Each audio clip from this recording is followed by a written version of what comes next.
ஏய் லதா, மச்சான் எப்படி இருக்கீங்க? நல்லா இருக்கேன். நீ எப்படி இருக்க? அதான் இருக்கேனே, பார்த்து தானே இருக்க. வீட்டுல எப்படி இருக்காரு? இருக்காரு.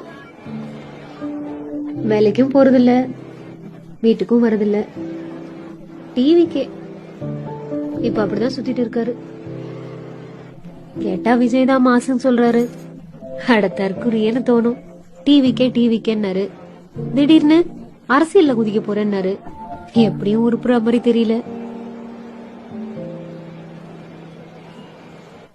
பேசாம நான் உன்னையே கல்யாணம் பண்ணிருக்கலாம்.